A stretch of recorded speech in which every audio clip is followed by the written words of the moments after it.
യാത്രക്കാരെ വഹിച്ചുകൊണ്ട് വിജയകരമായി പറക്കൽ പൂർത്തിയാക്കിയ ലോകത്തിലെ ആദ്യത്തെ പൂർണ്ണ വൈദ്യുത വിമാനം ബീറ്റ ടെക്നോളജീസിൻ്റെ ആലിയ CX-300. മനുഷ്യനും ആനയും തമ്മിലുള്ള സംഘർഷം ലഘൂകരിക്കുന്നതിനായി ഗജമിത്ര പദ്ധതി ആവിഷ്കരിച്ച സംസ്ഥാനം ആസാം. ഇന്ത്യയിലെ ആദ്യത്തെ വേഴാമ്പൽ സംരക്ഷണ കേന്ദ്രം നിലവിൽ വരുന്ന സംസ്ഥാനം തമിഴ്നാട്.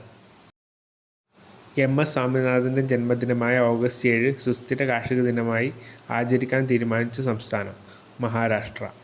ഏറ്റവും അധികകാലം പ്രവർത്തിച്ച കേന്ദ്ര ആഭ്യന്തരമന്ത്രി എന്ന റെക്കോർഡ് സ്വന്തമാക്കിയത് ആര്? അമിത് ഷാ. 2025 ഏപ്രിലിൽ സ്ത്രീ ശാക്തീകരണത്തിനായി പിങ്ക് ഇ-റിക്ഷ പദ്ധതി ആരംഭിച്ചത് ഏത് സംസ്ഥാന സർക്കാരാണ്?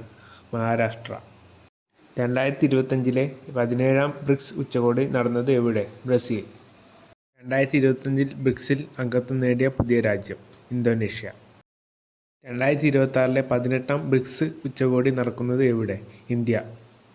കേരളത്തിൽ അതിദരിദ്രരില്ലാത്ത ആദ്യ ജില്ല കോട്ടയം.